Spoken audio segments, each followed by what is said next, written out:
They played enough pretty football in the first half. And we always have to remind everybody that an away win in the Champions League is never an easy thing, no matter who you're playing. But they did it so brilliantly tonight. Yeah, especially against a team that have not lost in 40 games. Yeah, they made Salzburg look completely ordinary many times in the game, particularly first half, and obviously they went and got the goal. But Chelsea went up another level, and we talk about the squad, we talk about the subs. It just seems so seamless for Chelsea. You know, Kovacic comes off, Loftus-Cheek comes on, the level goes up another level or stays the same. You know, Sterling comes off, Broja comes on, Mount comes on. You know, it just seems like it's just so seamless. And, you know, Potter's sort of building a machine that doesn't matter who plays. The system's there, the balance is there. You know, the goals, they're close together. They're really bouncing off each other. It's really enjoyable to watch Chelsea really, you know, put across a really professional performance against, you know, a team that don't lose at home. Mateo, Connor, congratulations on getting through to the knockout stages of the Champions League once again. Connor, how pleased are you? Yeah, really happy. It's a really tough game today, which we knew it would be. But everyone stuck to the tasks, and we gave our all, and the 3 points are massive, and we're just happy to qualify. Yeah, Mateo, after such a dominant performance in the first half, how difficult was it to adapt in the second half, because they came out with so much purpose? We knew that they would come out strong in the second half, and then a little mistake from ourselves and we concede.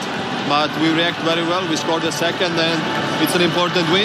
Important that we are through, and now we have to concentrate on our next game. Before we talk about the second goal from Kai Havertz, we've got to talk about yours. You don't score many, but when you do, they tend to be screamers. Everybody's telling the same, that I don't score many, but yeah, not many, but this one was a nice one. But as I always say, important that the team wins, and who scores the goals in the end is less important. Connor, 2 brilliant goals from your teammates tonight, but how special was his?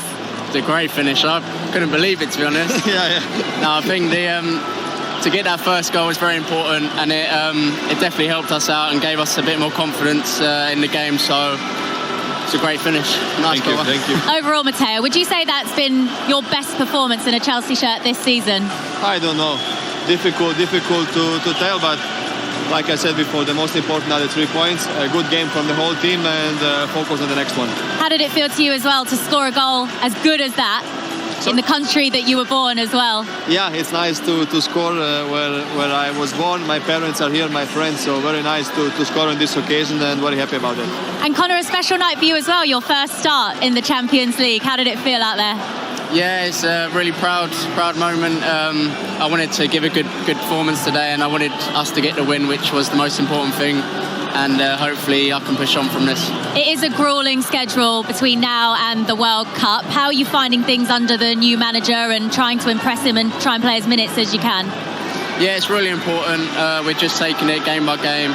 Every game is very important, and we got a lot of them, so everyone needs to be ready, which we are, so hopefully we can carry on the form we're in. Congratulations, guys. Thank you. Thank you. Cheers. Great to see spells there from the Chelsea players. And Kovacic actually scored his 5th Champions League goal tonight. All of his goals have come under different managers. But Annie, how much did you enjoy watching that goal go in the back of the net? Well, I mean, I spoke about him before the game, you know, his importance. And he's one of those players that sometimes you won't get the praise and the glory, but he just does everything right. He has such a good impact in the midfield. You see here, he's already advanced, you know, expecting the ball to drop to him, and then you get your rewards. Instinctive finish, left foot, you know, top corner. But you see already, he's already sort of, this is what you want from your midfielders. You know, Jorginho is sort of that more balance, a little bit deeper, and Kovacic has gone forward and got the goal. But he's such a good influence on this Chelsea team, so impactful. And even off the ball, he's got legs. You see him going out wide, pressing, winning the ball back and giving it to the creative players. So great influence on the team. But I think, you know, Graham Potter's got to keep him fit. He comes off. I don't think he can play 90 minutes yet. So when he gets, you know, when he's able to play 90 minutes, I think he's going to have even more of an impact on the team. How important is he for this Chelsea No, side? he was brilliant tonight, and I think they're a better team when he's playing and playing at his best. They've got to look after him. I think he's got a slight problem with his knee, but his goal there was excellent. It just shows you, you know, when it comes off a defender, you're not set, really. It come off a defender and he just stroked the ball in the top corner with the instep. It was a beautiful finish. One, I think he could do more if he gets in them advanced positions. He actually plays a lot deeper, but I think they're allowing him to get a little bit, I think Graham's allowing him to get involved a little bit more in and around the D. hence why he's had an important goal there tonight. Well, that was a great opening goal and a real treat. But how about the equaliser? Because this was special, wasn't it, Joe? Outstanding. I mean, it come as a little bit of a shock because Chelsea were in the ascendancy and they're getting a mix up. Thiago Silva, only mistake of the game where he's come out there. And look at this for a ball. He has to take it early, but he floats that in. And then the finish to guide that into the floor and bounce. Look, Thiago Silva just comes out of there. That's the only... He was outstanding again tonight, Thiago, but he got that one wrong. And this ball here is so difficult because he's had to bend it round Cucurella and Chalobah. And Adamu, what he's done, he just used the speed of the ball and just guided it in. It's an outstanding finish. And after this, they had a little go, Salzburg, and you thought they're going to make a game of this, but then Chelsea come back into it and in the class shown. But what a finish that was. Were you impressed with how Chelsea responded after that moment? Yeah, absolutely. I think on that goal as well, Salzburg really counter-attacked, and I think that's the only thing for Chelsea where they're a little bit susceptible to the counter-attack, and they took advantage of that. But Chelsea were dominant. That goal was actually against the run of play, and Chelsea were dominant. They brought the substitutes in. Kai Havertz goes and gets a great goal. But I don't think Chelsea's performance really dropped off even after the goal. And what I love about this is how close all the players are to each other. That they're playing in little great pockets, triangles. Pulisic plays it there. You can't give Havertz that amount of space. An absolutely wonderful finish in the top corner. His first touch there, Havertz, it's all about his first touch. He actually drags it round and sets it outside of his body so he can whip his foot round it. It's a beautiful finish. And there, it's a happy camp, look, and that's proof. You've got a sub that, might be going on. Everyone, it's easy when you're winning and they're on an unbeaten run, and it is a happy camp. And it should be as well, because they're playing some good football as well as looking solid at the same time. Is that the sign of how good a manager Graham Potter really is? Because that takes a good amount of man management, I can imagine. Oh, absolutely. I think that's where I think he looks at the person even more important than the player. He knows what they can do as players. He's got to pick the side tactically. But I think the more... This team will get better, actually, and have a better relationship with him as time goes by.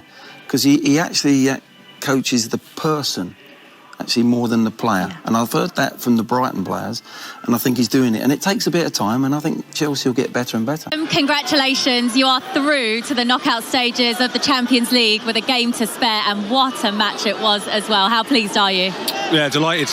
Fantastic performance, I thought, from the players. Showed real courage here because, the atmosphere, the way they're so intense, they put you under a lot of pressure, but we thought we controlled it quite well and attacked well, created some chances. A bit disappointing to only be 1-0 at half-time. One mistake or one action from them, which can happen at this level, but then we responded really well. And great goal from Kai, and I think overall we deserve to go through. How hard did you have to work in that second half to adapt and manage to get the victory in the end?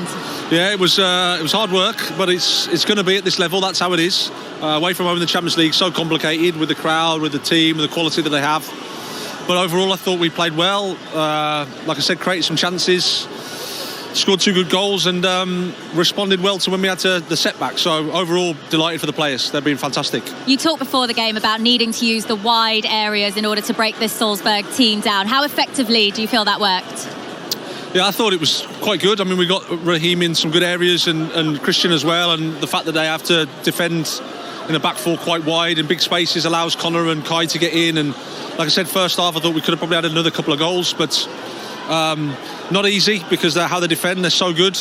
But overall, really happy with the performance. You said 2 brilliant goals tonight. Your face was a picture when Havertz's goal went in, when the second one went in. How good was that? Oh, it's amazing, yeah. Top corner. It makes my job a lot easier when they can do that, to be fair. So great for him. Really pleased because he's been fighting and he's been trying his best and just nearly there to scoring more. So today to score that and to help us through is fantastic. You really had to turn things round in this group since you took over at Chelsea, going from bottom of the group, now top of the group with a win and through to the knockout stages. You're making light work of this Champions League stuff, Graham. Well, no, I wish. Credit to the players. They've been fantastic. Tough game at Salzburg in difficult circumstances with not too much understanding of the players at all, but the 2 Milan games are really important for us to show our quality, which we did, and then tonight to win is a fantastic result for us. You've been saying how you need to manage Mateo Kovacic's minutes this season along with other players in order to avoid injuries. We saw him come off. Is he okay? Yeah, just feeling his calf a little bit. There's a heavy pitch. There's a bit of tightness. Hopefully, it's not too bad. You know, it was the same for Mason, same for Ruben. It's just how it is at this point of the season. At the weekend, it's a return to Brighton for you. What type of a game and atmosphere are you expecting? Another tough game, a different game, but another tough game. Obviously, I know the team very well. I know their quality, so I look forward to going back there. Well done tonight. Thank you. Yep, the Graham Potter derby coming up. But actually, I just wanted to pick up on one thing. We've been talking about how special it is for players to score goals in that fashion and in that way. But what's it like for a manager when your players can deliver like that? Well, he said it. He said it right on cue. Makes his job a lot easier when he's got talent like that. And he has got talent in this squad, as I said. It's got so much depth. There's class players waiting on the bench to come on. So you always know you can change it tactically. But more importantly, whether you keep it the same like he did today, he just changed personnel. He put defenders on when he needed to see out the game. And that's the beauty of having a squad like Chelsea. And he's done a marvellous job, but he knows he's got them to do it. And he's just adjusting them really well. I think, you know, he said the reason Loftus-Cheek and Mason Mount were left out was because there was a little bit of fatigue in some of the muscles. Well, at the end of the day, you've still got class players that you can change them, and they come on near the end of the game. So it's all working out wonderfully well for Chelsea at the moment, and I think he needs a lot of credit. I really do. I see him already. With that? Absolutely. I think there was obviously the question marks before he took the job was, you know, can he go up another level? What would he be like in Champions League? What would he be like managing, you know, top players? He's answered every single question, and he looks so comfortable. You almost forget that he hasn't sort of managed at this level. And, you know, we go back to it in terms of how he's managed the people behind the players. I think he was telling on at the weekend when he took Cucurella off, first 30 minutes, there was no reaction from the player at all, because I think the players know that he is going to change it around. I am going to get a chance in this squad. I am going to get an opportunity. Earlier on in the season, I think Gallagher came off in the first 15 minutes, and I know he was injured, I know he's ill, but I think the players understand that with 5 subs, they're going to get a chance, they're going to play. The manager believes in them, he's given players an opportunity. So I think he's managed everything, you know, that a manager can possibly do well. But the test will be when it gets difficult. What pot are we going to see then? That will be interesting. Well, that was exactly what I was going to ask you, Joe, actually, because now we've seen what he can achieve in these opening 9 games. But what about when the competition does get tougher? It's a different prospect then, isn't it? Yeah, it's a different prospect in that sense. But, you know, we can all walk and talk when things are going well and victory, but you don't get any impressions from Graham Potter. Even when you interview him, he's very straight. He doesn't deviate from what he sees as his message he wants to give. You can't imagine him ever becoming flustered. I've never seen him become flustered at Brighton. I've never seen him, and you have to remember, he had a lot of runs at Brighton where it was 5, 6, 7 games and they didn't win, and people stupidly were questioning him then. So I don't see that as a problem. I think the challenges he's got is it's a honeymoon period at the moment. You know, every players who've been out in the cold, they've seen Kepa come back in, and now everyone in that squad, young players, old players, they feel like they've got the opportunity to get back into the fold. And he will know that. After 2-3 months, Hakim Ziyech, you know, for instance, he might be one who's not... I'm only using him because he hasn't featured as much as the others. You know, his motivation might start to slip, and then how do you manage that player then? It might, you know, all the pats on the back and everything might not be the right course of action, but I'm sure Graham Potter will address that when it comes. So everything's going so well at the moment, you're almost looking at things possibly down the line that could possibly go wrong and how he would react. But he's ticked every box so far, all the players are at it, and it's the garden is rosy at the moment. And you can see the games that he has upcoming, and we just saw, and he alluded to it in his interview, Brighton, just very quickly, that's the next game. And what's it like to manage former club for the first time? It's quite enjoyable. Is it? You go back, but there's no better way than going back to this Brighton game unbeaten. He could have been going there with 3 defeats, and under pressure, but he's going back. He's going to enjoy the day. He'll enjoy his team. He'll set his team up. He knows he's got a tough game at Brighton because Brighton are a very, very good side. But I just see, you know, we're waiting for something to, you know, we're analysing when it goes wrong. Well, it might not go wrong. If they just keep this tide of winning and unbeaten run, they'll get more confidence. I can see Chelsea getting better. Wow, who knows how far they can go, hey?